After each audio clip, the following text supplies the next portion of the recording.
My name is Kelvin Hornsby. I'm the CEO and principal of the GEMS Cambridge International School Abu Dhabi. I'm also the Vice President and brand leader for the Cambridge brand across the UAE. My professional journey did start, I qualified as a teacher back in 1995. My degree, I studied in Liverpool at university there, was a combined degree, mathematics and physical education.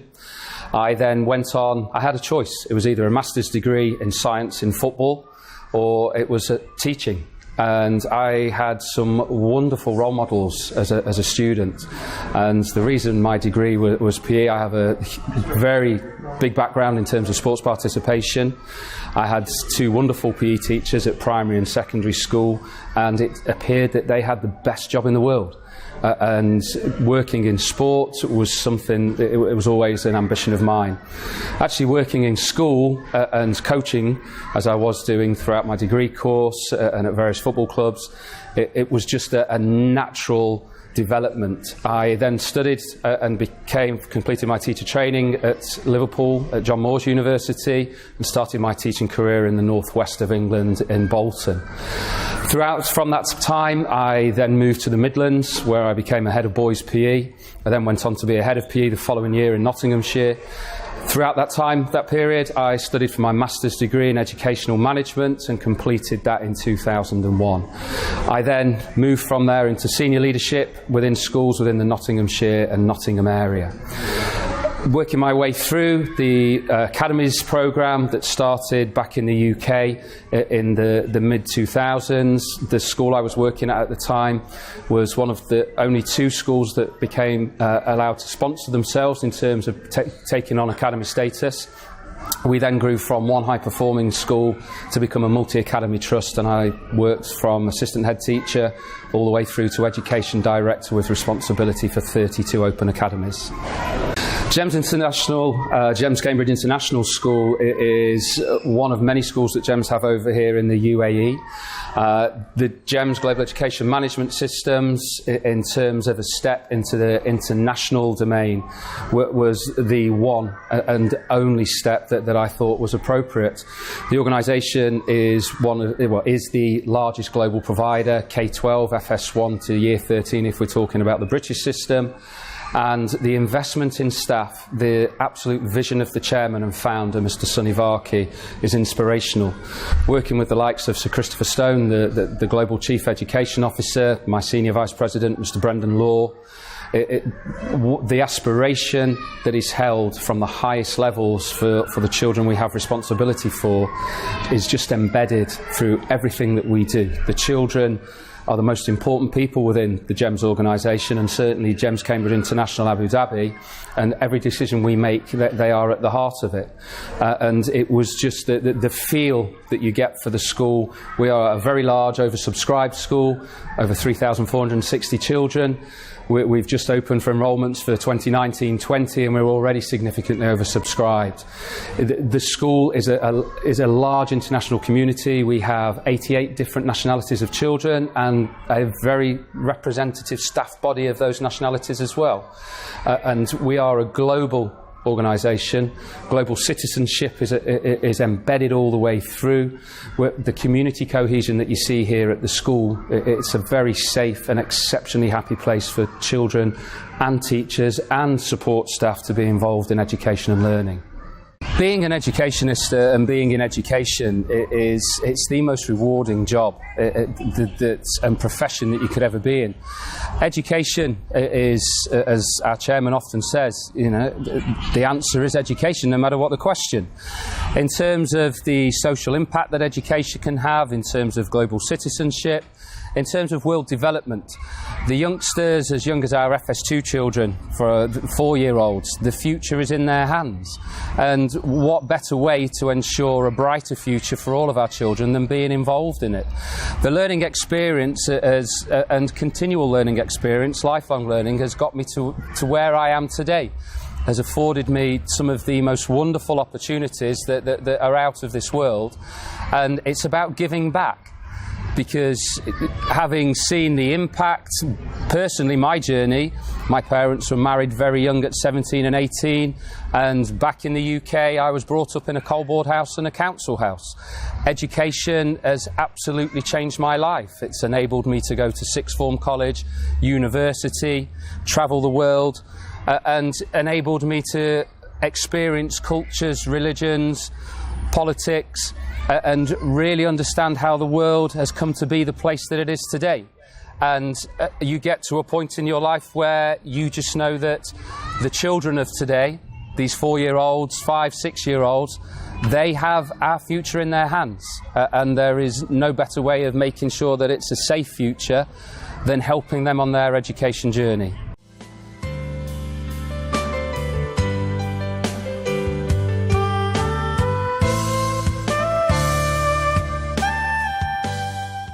I'm joined here this morning by some of our most able and most talented individual young adults here at the Cambridge International School, Abu Dhabi. The young adults here are all part of our ambassador programme within our newly formed sixth form. They are some of the most able, most highest performing GCSE students within the school, but also within GEMS and the UAE in terms of UAE toppers, and also leading the way in terms of artificial intelligence development with the health agencies across the Emirates, and really driving education and pushing the boundaries. Mohammed Hashir, I'd like you to talk to us about the future of education and how you see artificial intelligence improving service provision, but also the way we experience life today. Okay.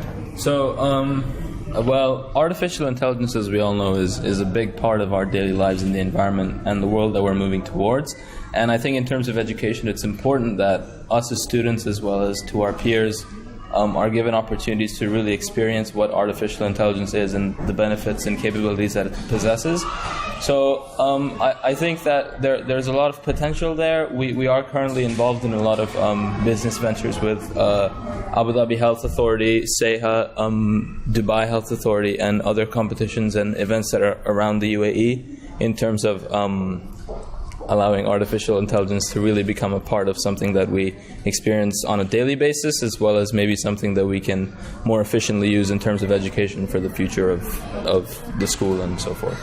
Thank you, Mohammed. So, smart, efficient use of technology. Yeah. Okay, Mohammed Adil, you're part of this group as well, and the development of innovation within the Cambridge International School, Abu Dhabi. Could you tell me some of the projects that you've been involved in? So, as in the BCC, the current one we're working on, this is a competition that's international. We've worked on 2 case studies so far. The most recent one was about the health authority in Dubai and how we could be implementing blockchain to further enhance the user experience, as well as the communication between information, of course, between patients, let's say, or like medical companies and hospitals, and just incorporate it all into like one big application in a way. Okay. I mean, hugely impressive and part of the UAE vision. Mohammed, you would have remembered Pitch at the Palace last year that we attended with His Royal Highness the Duke of York.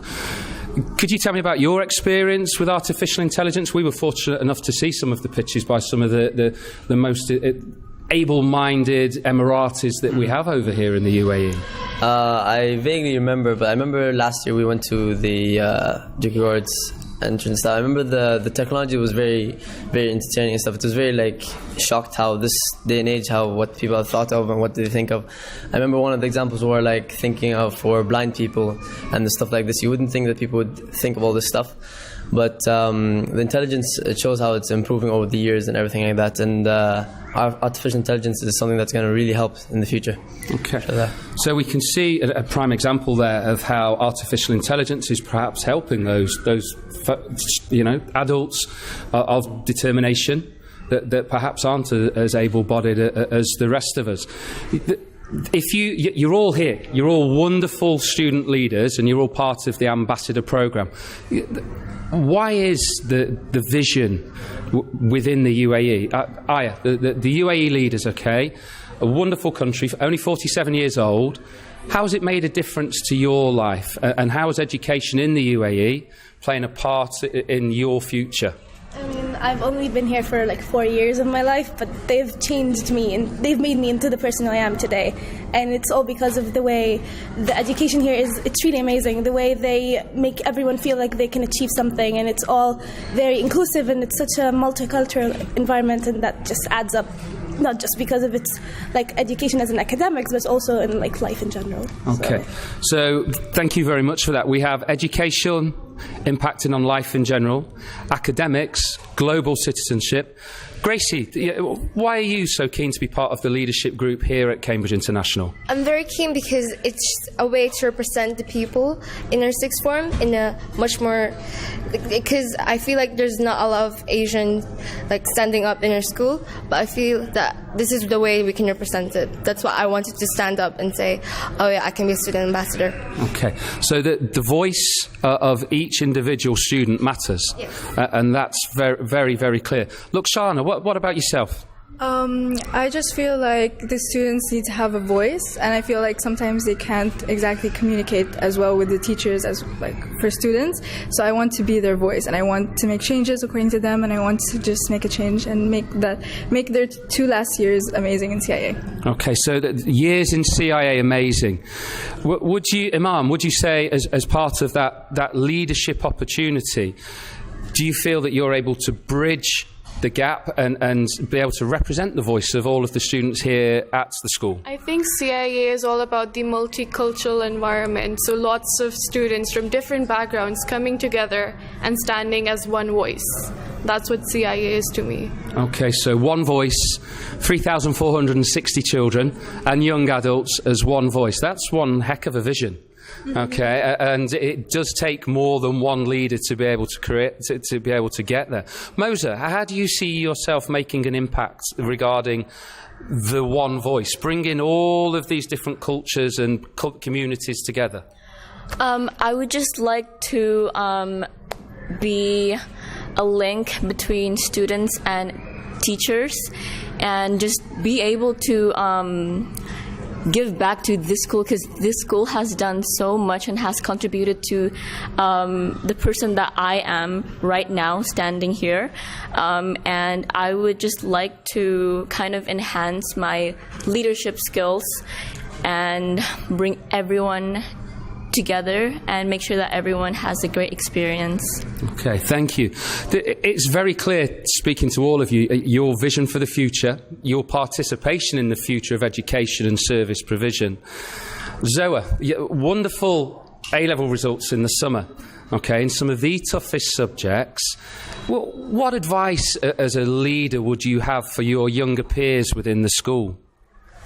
Well, I would say not to put everything to the very last minute, which I regretted for my GCSEs, but A-levels, like, do whatever you can every day, even if it's just like 10 minutes of revision, and use your free time wisely, because sometimes people don't, and they might regret it at the end.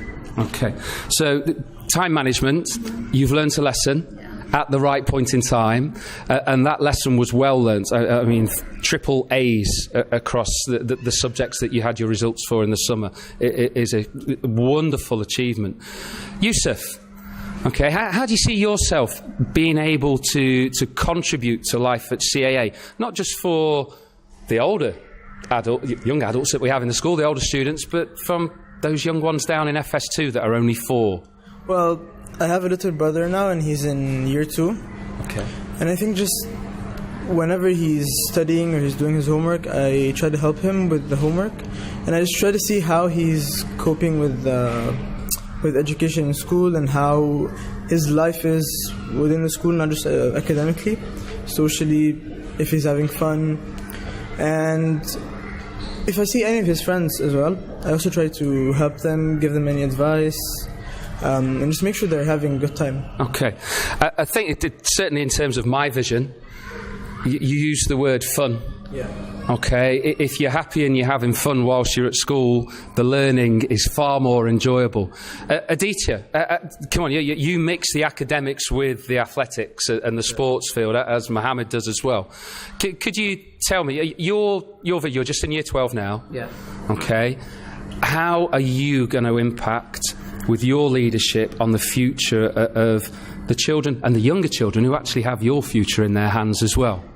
So it's just, could you repeat the question again? Okay, sure.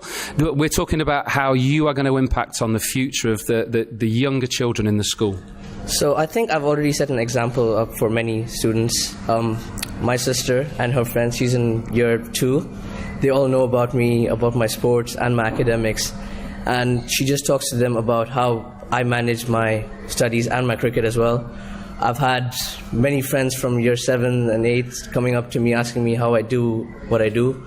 So it's just all about putting in effort, managing your time, and by doing that I can prove to everyone that you can manage your sports as well as your academics, and it's not impossible to do both of them at the same time. And you certainly do. I very clearly stuck in my mind your success at the American University over the summer with the physics and calculus scholarship that you completed there. So thank you very much for that. There's a key message that's come across from everything that you've spoken about. And these are subjects that are relatively new in school, but you'll now be aware. Moral education, okay? You've all spoken about character, values, your individual achievements, but what you can do with the community. You've also spoken about culture, okay? The UAE, civic studies, and individuals and community, as we've said. I also think of my identity, which some of you will have been involved in as well. Many of you speak in different languages, different home countries, different cultures. Aya, is there one thing, one sentence, one comment that you would like to say that CIA has imparted you with perhaps a belief or a vision for the future, and also for your own future? That you can do whatever you set your mind to do, as long as you work hard for it. So you can do whatever you want to do, as long as you work hard. But thank you very much, all of you. I'm sure that you will set a fine example for all of your younger peers within the school here, and I wish you the best for your successful futures, which I have no doubt your achievements will be beyond your wildest beliefs. Thank you. For anybody that's wanting to enter the profession of education, the highly regarded profession of teaching, the one thing I would say is this is going to be a lifelong journey of learning. Please, although you may well become a subject specialist, an expert within your field, we learn from each other every single day, whether I'm working with my FS2 staff, on whether I'm working with some of my most highly qualified subject experts in terms of physics and mathematics, whether it be the field of academics or whether it be looking at sensory play. We can learn from each other. We learn throughout the different phases here at the school, and certainly within GEMS. Always be prepared to go that extra mile. Education is about working hard. You will have heard from my students today that no matter what you want to achieve, if you put the hard work in, you can get there. Their ambition and their drive is fueled by their passion and their energy and enthusiasm, but also that occasionally things do go wrong. You need to reflect, you need to take a step back, but it's about having the drive to succeed and ensuring that every single child and student is successful and achieves their potential and goes beyond it is something that is the most rewarding experience in the world, and something that only the education profession can bring. I would certainly say to anybody that's new to the profession, seek the advice of those who are experienced around you. We certainly pull together here at GEMS Cambridge International, and certainly across the whole organisation of GEMS. Support is key. And we always ensure that in terms of our colleagues, if there's anybody that's in a management position or a leadership position, then it's all about servant leadership, because we know that if our staff and their welfare is the best it can be, happy staff mean happy children, wonderful learning experiences, wonderful learning in terms of being a family and a community, and I know then that we'll have the most satisfied parents, and together working as stakeholders between the parents, who are our most valued partners, ourselves and the children, then we'll be able to achieve the dreams and ambitions that everybody has for them. Education is the most rewarding profession in the world. and it never ceases to amaze me. The moments of genius that they were afforded to be part of, with the wonderful minds that we work with, from our youngest children all the way to our young adults that are off to university. It's a profession that is the most rewarding in the world.